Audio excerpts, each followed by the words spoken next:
자, 청와대 반응이 가관입니다. 합의가 불발해서 아쉬워. 활발한 대화 지속 기대. 의미 있는 진전 이룬 것도 분명. 이쯤 되면요, 미쳐도 정말 더럽게 미쳐버렸습니다. 지랄도 진짜 팔자로 하고 있습니다. 뭐 이런 인간들이 있나라고 제가 지금 정말 아주 쌍욕을 하고 싶은 지경입니다.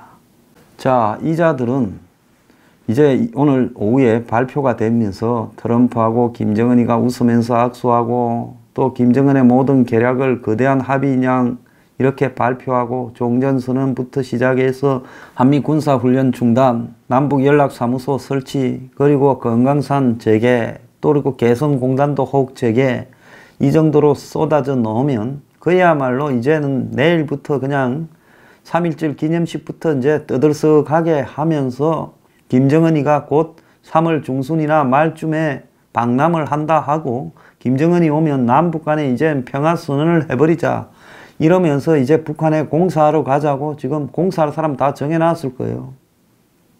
그러면서 이제 여론조사는 문재인 또 72%, 예? 갤럽, 무슨 뭐 리얼미터, RN서치 다 또 문재인 72%, 뭐 평화가 왔다. 이제 남북 간의 평화 경제 무슨 379조의 경협 효과 지랄로 의용학자들 불러다가 전문가들 불러다가 오늘 밤새서 해대고 아마 연휴 기간 내내 별 지랄을 다 했을 거라고 봅니다.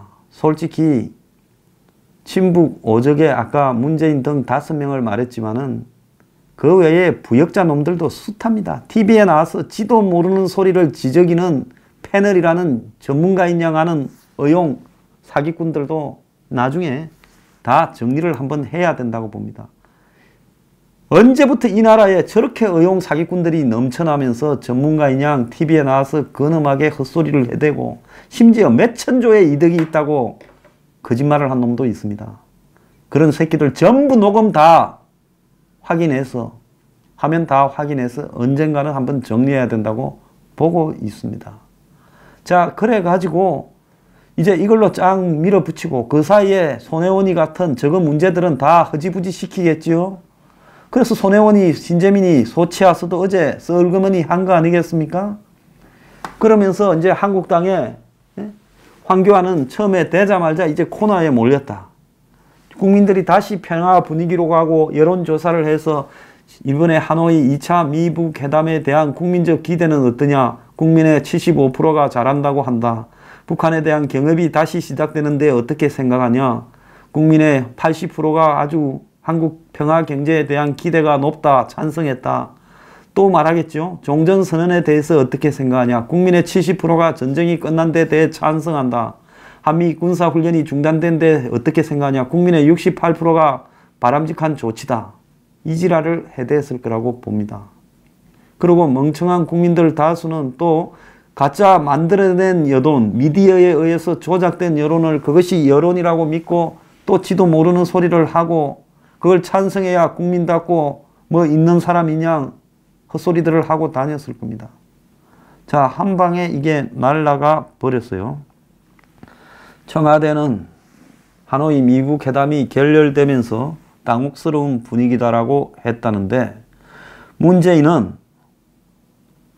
오늘 한국 시간으로 오후 4시에 트럼프와 김정은이의 공동 서명식을 TV로 시청할 계획이었는데 합의 결렬이 되면서 일정을 취소하고 김의겸이 논평을 통해 트럼프, 김정은이 오늘 정상회담에서 합의에 이르지 못한 점은 아쉽게 생각한다. 과거 어느 때보다도 의미 있는 진전이 이루어진 것도 분명하다. 두 정상이 오랜 심도 있는 논의를 진행함으로써 서로 상대방의 처지에 대해 이해의 폭과 깊이를 확대한 것으로 평가한다. 네가 평가 안 하면 어쩔 건데 네 평가가 무슨 의미가 있나. 가짜뉴스 장본인 김의겸한테 제가 묻고 싶습니다.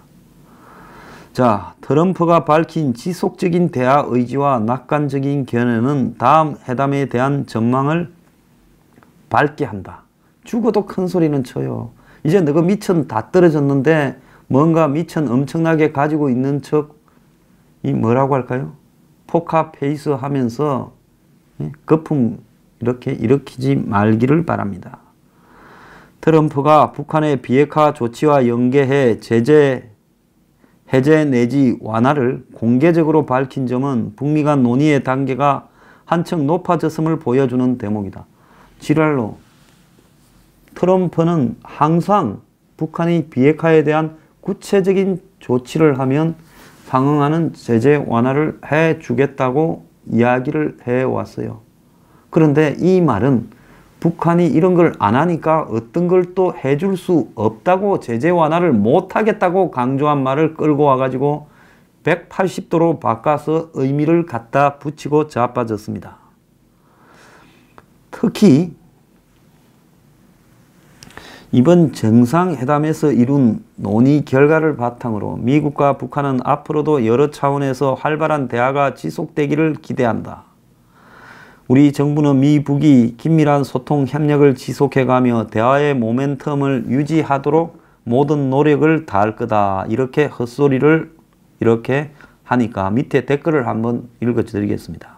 무슨 진정 개코 같은 소리 하고 있네. 제발 그냥 자진해서 탄핵하고 집에 가라. 그렇게라도 대통령을 하고 싶냐. 국민 다 죽이고 망신시켜가면서 이젠 그만해라. 당신이 인간이라고 느껴지지도 않는다. 이렇게 말들 하고 있습니다. 제일 웃긴 놈이 하나 생겼지요. 김정은이는 다 가고 혼자 남아서 베트남을 이제 1박 2일로 내일하고 모레 방문을 하고 집에 갑니다. 자, 그런데 어제 이 확대 회의에서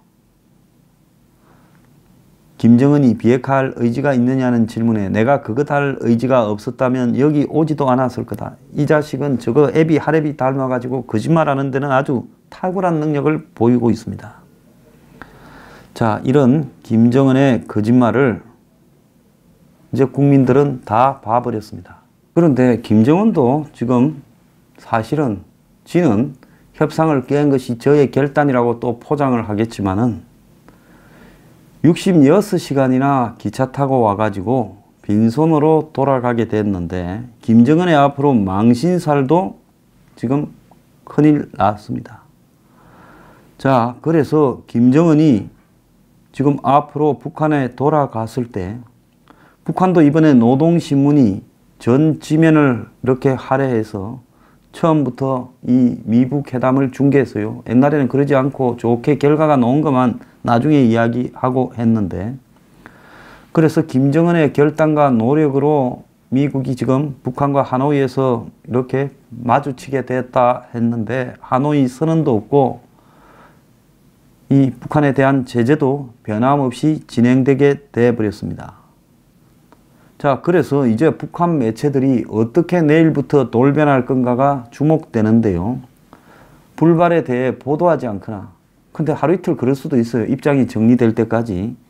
미국을 결국은 일방적으로 강력 비난하면서 모든 책임을 미국과 트럼프에 돌리게 될 거고, 자, 김정은은 이제 돌아가서 지 쫄병들 전부 배를 쫄쫄 곪고 앉아가지고 애비가 뭐 먹을 거나 좀 뜯어오나 고 쳐다보고 있는데, 터덜터덜 기차 타고 갔다가 빈손으로 왔다 하면 전부 이제 삐약삐약 끓이기 시작할 겁니다. 자, 4,500km를 66시간이나 달려서 왔는데 이제 돌아갈 때는 어찌 갈란가 제가 궁금합니다. 미국의 한겨레 신문은 온갖 아부를 다했어요. 김정은 위원장의 노마드적인 대장정, 노마드 뭐 유목민 같은 걸 이야기하는 거 아닙니까? 그래서 김일성 사후 25년 뒤 북한 체제의 근간인 반미 이데올로기와 핵을 등에 짊어지고 김정은이 66시간의 유목민적인 대장정에 나섰다. 대장정에는 시련이 있기 마련이다. 그 시련을 극복하는 인내와 용기야말로 진정한 노마드가 갖춰야 될 덕목이다. 노마드지 들은 거는 있어가 정찬이라는 소설가가 이렇게 이야기를 했다는데 지금 좌빨들도 전부 헛발질을 해버렸습니다.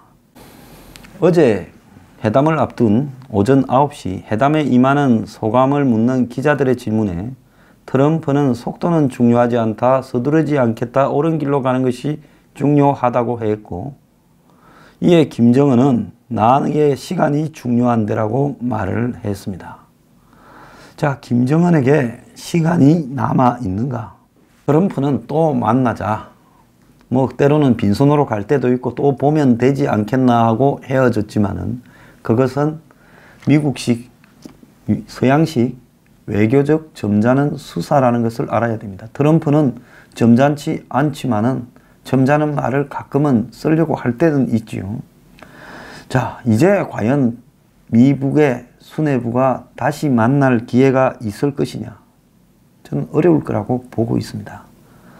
자, 냉각기가 오래 필요할 거고, 트럼프는 지금 뮬러 특검, 콘 로저스톤의 지금 앞으로 법적 처리, 의회 정원, 이런 부분의 결과에 따라서 트럼프 자신의 정치 생명이 지금 위기에 놓여질 가능성도 높아졌습니다. 이번에 트럼프가 저렇게 빈손으로 갈 협상을 처음부터 하지 말았어야지 하겠다고 달라들었다가 막판에 안 죽으려고 판을 깬 데 대해서 그거 잘했다라고 지금은 말하겠지만 하루 이틀만 지나면 미국에서 아마 전부 도끼 들고 트럼프 너 일로 좀 와라 하게 될 거라고 봅니다. 언론이 어마어마한 비판을 트럼프에 쏟아 놓을 거라고 보고요. 트럼프는 하루라도 빨리 내가 재선에 출마하지 않겠다 선언을 하고 자신에게 가해지고 있는 지금 공격들을 정치적으로 꼬리를 낮춤으로써 해결하는 수 말고는 방법이 없을 거라고 보고 있습니다. 트럼프가 오늘 판을 깨고 가면서 한 이야기와 실제로 미국에 돌아가서 트럼프의 입장은 아주 달라질 거라고 저는 보고 있습니다. 두 사람이 더 이상 만날 기회는 없을 가능성이 크고요. 북한이 완전히 손들고 북핵 리스트를 제출하고 폐기하고 사찰 검증을 받겠다고 하기 전에는 이제는 폼페이오도 비건도 아마 이 두 사람은 머지않아 그만둘 가능성이 저는 높다고 봅니다. 그 누구도 북한과 협상을 하겠다고 미국에서 총대 메고 나서는 사람이 없을 거라고 저는 보고 있습니다. 저기 가면 지옥이다라고 아마 생각하고 있을 거예요. 자, 지금 트럼프가 하노이 가 있는 사이에 미국 의회는 트럼프 탄핵 전국처럼 지금 흘러갔고 고언이 폭로한 내용이 힐러리 측의 캠프의 이메일 해킹에 대해 2016년 대선 당시에 트럼프가 그 계획을 다 보고받아서 알고 있었고 성관계했던 포르노 배우에게 입막음용으로 나로 하여금 돈을 대신 지불케 하고 나중에 지가 수표로 줬다. 대선 기간에 사적 이익을 위해 러시아와 트럼프 타워를 개발을 논의했다. 이건 거짓말을 해서 트럼프가 그런 적 없다고 했어요. 그러니까 트럼프가 이 국내 복잡한 상황을 생각하면 협상을 결렬하지 않고 이걸 갖고 포장을 하려다가 그 포장이 먹혀들 수 있는 자신의 임기 초반의 분위기 같으면 그렇게 밀어붙일 수도 있겠지만 지금 시점에서 그러다가 끝날 수도 있다는 겁니다. 자, 트럼프는 지금 이번에 북한의 비핵화와 상응 조치에 대한 가이드라인을 이야기를 했습니다. 그래서 늦게 가도 좋고 안 가도 좋으니까 원칙을 지키고 가겠다라고 결국 원론으로 돌아와 버렸습니다. 김정은은 트럼프와 2번 회담하는 기회를 가졌고 폼페이오는 4번 북한으로 갔고 김영철도 워싱턴으로 2번 들어갔습니다. 자, 저거 하랩이나 애비가 하지 못한 기회를 얻었지만은 김정은은 기회를 상실했고 이제 미국의 정치 시간표를 보면 트럼프가 북한 문제에 집중하기보다는 지금 자기 백악관 안뜰로 불이 붙은 부분을 어떻게 꺼야 될 것인가, 공화당 내부의 반란이 어떻게 진압될 것인가를 고민해야 될 거라 봅니다. 지금 공화당 안에서는 트럼프로는 내년에 재선이 거의 불가능하다. 트럼프를 우리가 너를 최대한 지켜줄 거니까 재선 포기를 선언하고 너 좀 사라져 달라라는 분위기가 슬슬 일어나고 있습니다. 그래서 이제는 이렇게 돼버린 미북 회담을 지지율 떨어지고 트럼프 지지율이 아마 고은 변호사와 미북 회담 결렬로 다음 주쯤에는 아마 20%대로 툭 떨어질 거라고 보고 있습니다. 자, 서두르지 않겠다라는 게 아니라 이제는 시간이 없습니다. 북한도 경제 위기지만 미국의 경제도 올해 들어서 급속하게 꺼져가고 있어요. 자, 트럼프가 1년하고 몇 개월 동안 북한과의 협상 국면을 갖고 왔지만 그 결과로 트럼프는 끝이 매우 좋지 않게 끝났고 새로운 무슨 희망과 새로운 회담을 할 기회를 갖지 못할 겁니다. 그럼 북한이 남은 것은 뭐냐? 비핵화를 할 거냐? 아니면 버티면서 그냥 버티면 미국이 아니 버티든가 말든가 조용히 있으면 우리는 뭐 너하고 별로 이야기하고 싶지 않다라고 다 그래 놓을 거예요. 그러면 북한은 어떻게 해야 되겠어요? 아니 잘 지내자고 하다가 갑자기 이야기하지 않겠다고 하는데 북한을 봐달라고 하면 어떻게 해야 되겠습니까? 핵실험을 하거나 미사일을 또 쏘는 방법 말고는 미국을 끌어들이는 방법이 없어요. 그러면 트럼프는 이렇게 생각하겠죠. 아, 저 자식이 내가 하지 마라 했는데 했으니까 이거 협상으로 될 놈은 아니고 아예 그냥 뭐 아니면 도로 저놈들 한번 폭격을 해버리거나 이제 겁을 주는 방법으로 가는 것이 오히려 더 이득이겠다. 저놈들, 저 양아치 같은 놈들을 데리고 협상으로 가는 것은 그건 불가능한 일이다. 이렇게 이제 미국이 나올 가능성이 있습니다. 그래서 김정은은 66시간 기차 타고 오면서 협상에 대해서 생각은 안 하고 기차 안에서 뭐 엉뚱한 짓만 한 것 같아요. 자, 이렇게 가면 앞으로 이제 내일 당장 북한의 신문이 오늘 내일 어떻게 보도할지도 매우 의문입니다. 자, 이렇게 깨진 미북 회담이 다시 봉합되어서 굴러갈 가능성은 별로 없고요.